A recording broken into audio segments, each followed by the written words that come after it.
La locución del excelentísimo señor Vladimir Putin, presidente de la Federación de Rusia. Pido a protocolo que acompañe a su excelencia.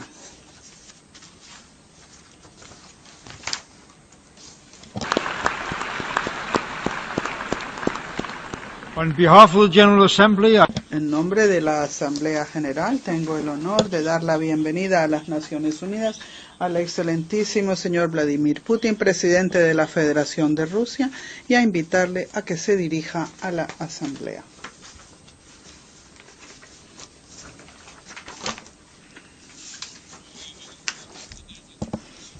Señor presidente, señor secretario general, señoras y señores jefes de Estado y de Gobierno, señoras y señores. El 70º aniversario de la Organización de las Naciones Unidas es una oportunidad de evocar el pasado, pero también de reflexionar sobre nuestro futuro común. En 1945, los países que vencieron el nazismo unieron sus esfuerzos para sentar bases sólidas para el orden mundial después de la guerra. Me permito recordar que fue en mi país, en Crimea, en Yalta, que las decisiones se tomaron para la creación de la ONU y los principios que han de regir las relaciones entre estados. Este sistema de Yalta nació pues de enormes sufrimientos e encarna el precio que han de pagar millones de personas que perdieron la vida durante las dos guerras mundiales que devastaron el planeta en el siglo XX. Seamos objetivos, este es el sistema que ha ayudado a la humanidad y a atravesar acontecimientos turbulentos y a veces dramáticos, y que ha preservado al mundo de problemas aún mayores. La Organización de las Naciones Unidas no tiene igual en cuanto a su legitimidad, representatividad y universalidad. Pues bien, últimamente la ONU con frecuencia es objeto de críticas porque no sería eficaz y porque las decisiones tomadas tendrían contradicciones insuperables, sobre todo entre los miembros del Consejo de Seguridad. De todas maneras, quiero recalcar que las Naciones Unidas siempre a lo largo de estos 70 años de existencia han persistido las diferencias, e incluso con el derecho de veto al que han recurrido Estados Unidos, Reino Unido, Francia, China, la Unión Soviética y Rusia. Es algo muy natural para una organización representativa. Cuando se crearon las Naciones Unidas, sus padres no pensaron que habría siempre unanimidad. La misión de la organización es buscar avenencias y su fortaleza viene de escuchar las diferentes opiniones y tomarlas todas en cuenta. Las decisiones debatidas dentro de la ONU pueden llegar a ser resoluciones o no. Como dicen los diplomáticos, se aprueban o no se aprueban. Cualesquiera medidas que tome un Estado dejando de lado este procedimiento son ilegítimas, contrarias a la Carta de la ONU y desafían el derecho internacional. Todos sabemos que después del final de la Guerra Fría, todos son conscientes de que un único centro de dominio surgió en el mundo y los que se encontraron en la parte superior de la pirámide tenían la tentación de pensar que si eran tan fuertes y excepcionales, entonces sabían más que los demás y no tenían que acudir a la ONU, que más bien autorizaría y legitimaría automáticamente las decisiones necesarias, pero que crea obstáculos que realmente estaba en medio del camino. Ahora se dice que en su forma original la organización ya es obsoleta y que ya ha culminado su misión histórica. Naturalmente el mundo está cambiando y la ONU debe ser coherente con esta transformación natural. Rusia está dispuesta a trabajar junto con sus socios sobre la base del consenso, pero consideramos los intentos de socavar la legitimidad de las Naciones Unidas como sumamente peligrosa. Pueden llevar a un colapso de toda la arquitectura de las relaciones internacionales. Efectivamente, entonces no quedarían ya otras normas que las de la fuerza. Tendríamos un mundo dominado por el egoísmo en lugar del trabajo colectivo, un mundo cada vez más caracterizado por el dictado que por la igualdad. Habría menos democracia y libertad genuinas. Un mundo con estados realmente independientes quedaría reemplazado por un número creciente de protectorados de facto y territorios controlados externamente. ¿Cuál ha sido ¿Qué es el estado de soberanía después de todo que tanto se menciona aquí? Básicamente se trata de la seguridad y el derecho a escoger libremente el futuro para cada persona, nación o estado. Y lo mismo, colegas, en cuanto a la cuestión de la llamada legitimidad de la autoridad del Estado. No hay que jugar con las palabras, no hay que manipularlas. Cada término en el derecho internacional y en los asuntos internacionales debe ser claro, transparente y con criterios que se entiendan de manera uniforme. Somos todos diferentes y debemos respetarlo. Nadie tiene que conformarse a un único modelo de desarrollo que alguien haya reconocido de una vez por todas como el único correcto. Todos debemos recordar lo que nos ha enseñado el pasado. Recordamos también algunos episodios de la historia de la Unión Soviética, los experimentos sociales para la exportación, los intentos de empujar a favor de cambios dentro de otros países sobre la base de preferencias básicas ideológicas que con frecuencia llevó a consecuencias trágicas y a la degradación en lugar de al progreso. Sin embargo, parece que lejos de aprender de los errores de otros, todo el mundo sigue repitiéndolos. Así pues, la exportación de revoluciones, esta vez llamadas democráticas, continúa. Baste con ver la situación en el Oriente Medio y en el norte de África, como lo han mencionado oradores anteriores. Desde luego, los problemas políticos y sociales en esa región han estado creciendo durante largo tiempo y, naturalmente, las personas de allí querían cambios. Pero, ¿cómo resultó en realidad la situación? En lugar de lograr reformas a una interferencia extranjera agresiva, ha resultado en una destrucción flagrante de las instituciones nacionales y del estilo de vida, en lugar del triunfo de la democracia y el progreso. Lo que tenemos es violencia, pobreza y desastre social.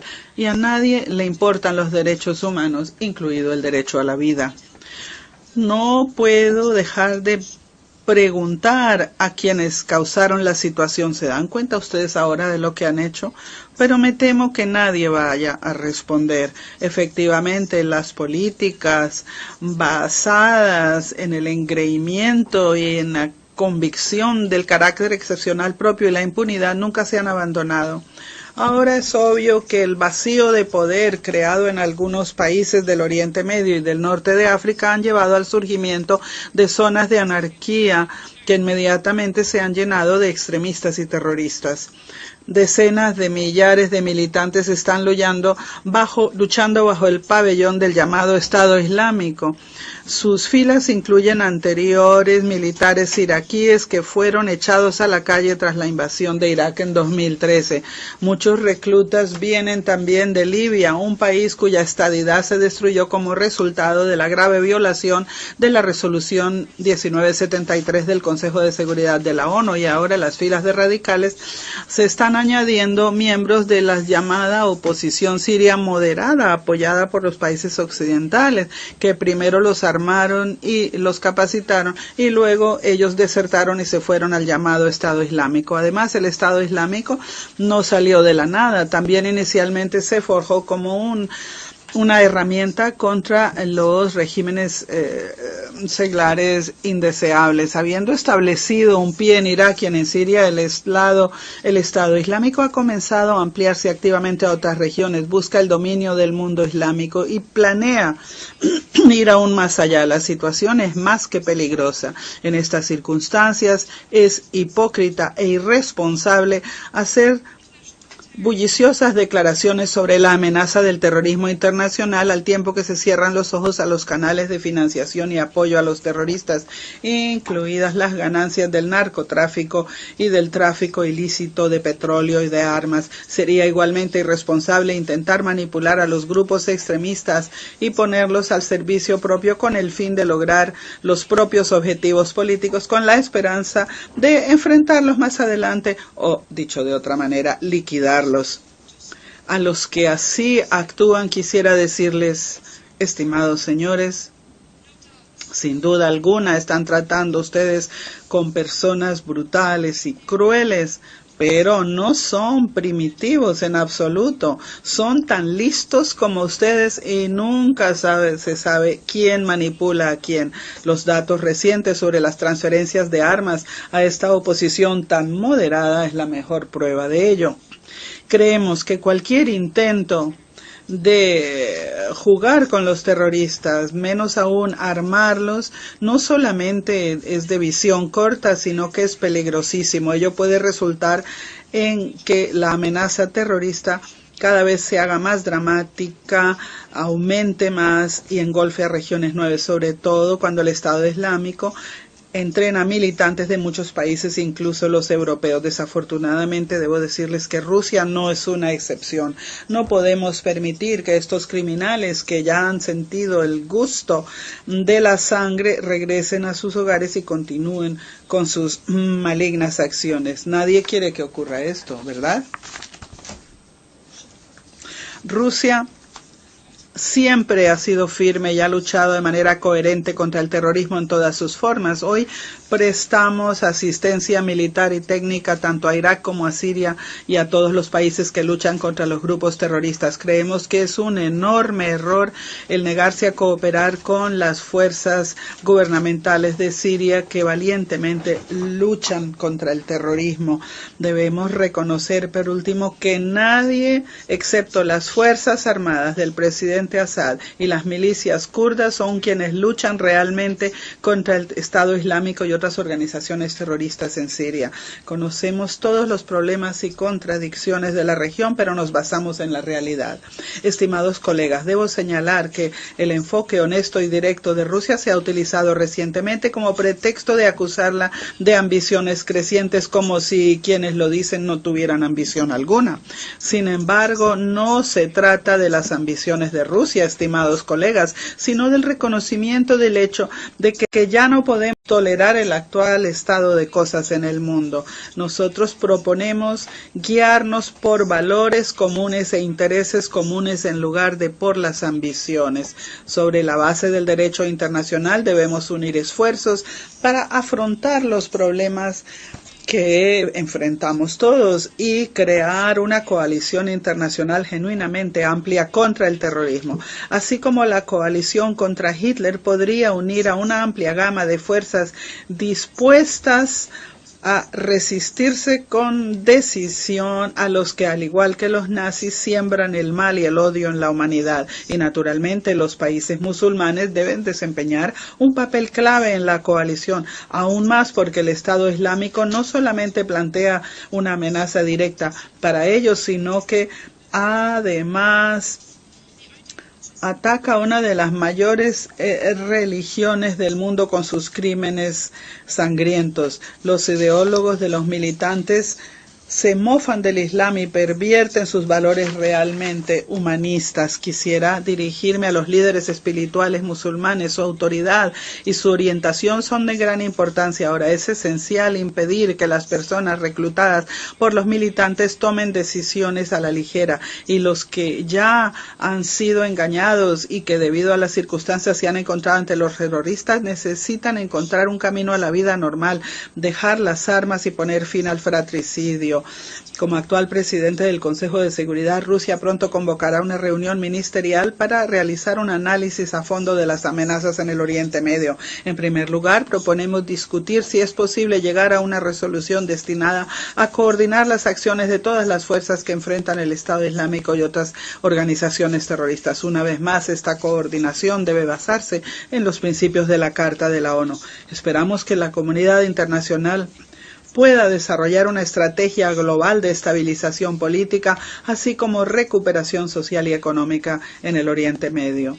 Entonces, estimados amigos, no habría necesidad de nuevos campamentos de refugiados. Hoy en día, el flujo de personas obligadas a dejar sus hogares literalmente ha rodeado al Oriente Medio y a Europa. Estos cientos de miles de personas ahora pueden llegar a ser millones antes de que pase mucho tiempo. Es una migración enorme y trágica de personas y es una dura lección para los europeos. Quisiera hacer hincapié, sin duda alguna los refugiados requieren nuestra compasión y nuestro apoyo. Sin embargo, la única manera de resolver este problema a un nivel fundamental es restablecer la estadidad allí donde ha sido destruida, fortalecer las instituciones estatales donde todavía existen o se están restableciendo, prestar asistencia global, militar, económica y material a los países que se encuentran en situación difícil y desde luego a las personas que a pesar de todas las duras pruebas no abandonan sus hogares.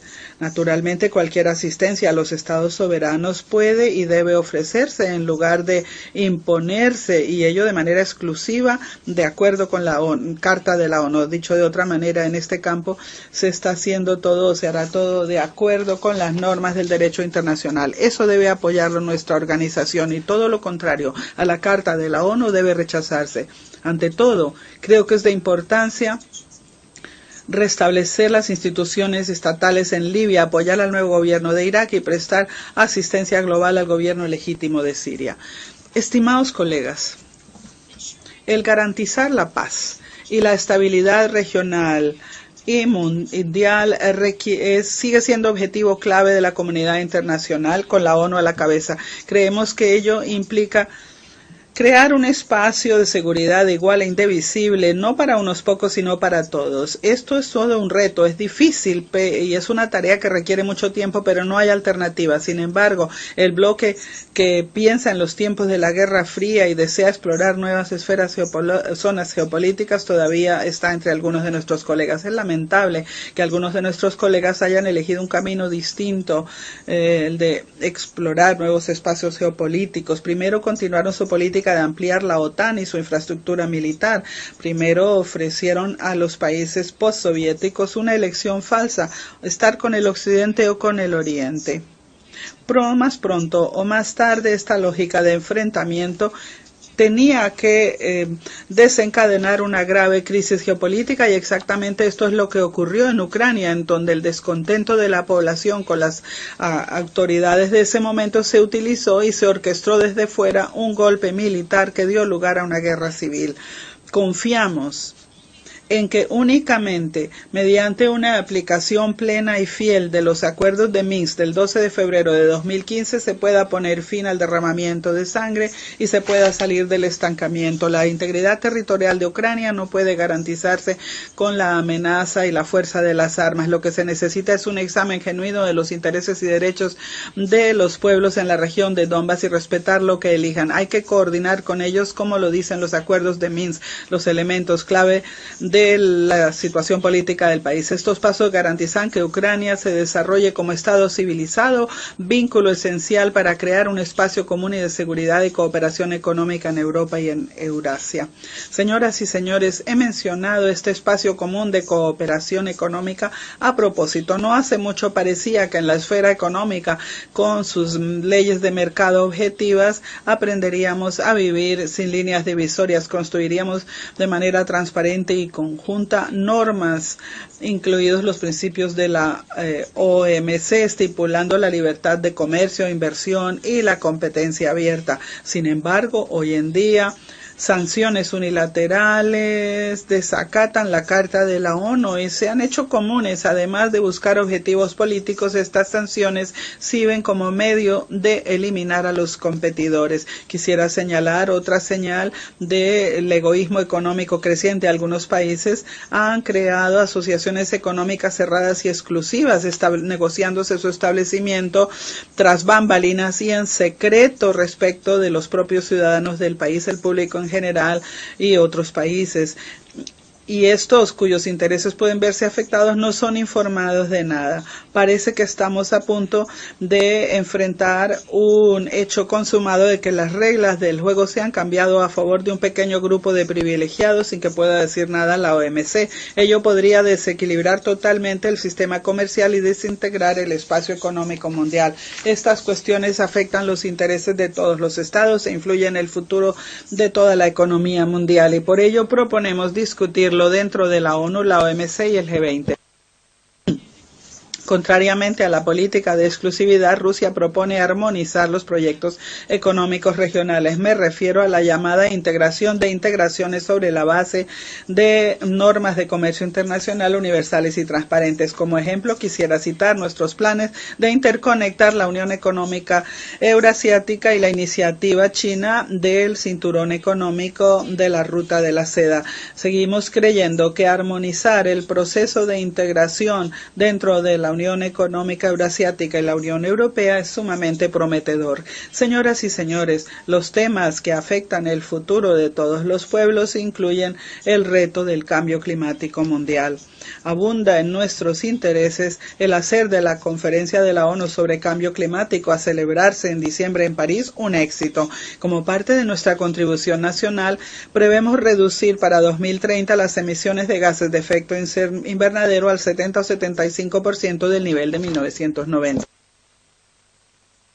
Sugiero, sin embargo, una mirada más amplia respecto de este tema. Sí, podríamos disminuir el problema durante cierto tiempo fijando cupos, cuotas en cuanto a las emisiones perjudiciales o tomando otras medidas que son solo tácticas, pero no resolveríamos el problema. Tenemos que tener un enfoque muy distinto, concentrarnos en introducir tecnologías nuevas, fundamentalmente nuevas, inspiradas por la naturaleza, que no perjudicarían el medio ambiente, sino que serían armonizadas con él. También restableceríamos el equilibrio entre la biosfera y la tecnosfera, que se vean afectadas por actividades humanas. Es un reto planetario, pero confío en que la humanidad tiene el potencial humanitario de enfrentarlo. Tenemos que unir nuestros esfuerzos. Me refiero ante todo a los estados que tienen una sólida base de investigación y que han logrado avances fundamentales en la ciencia fundamental.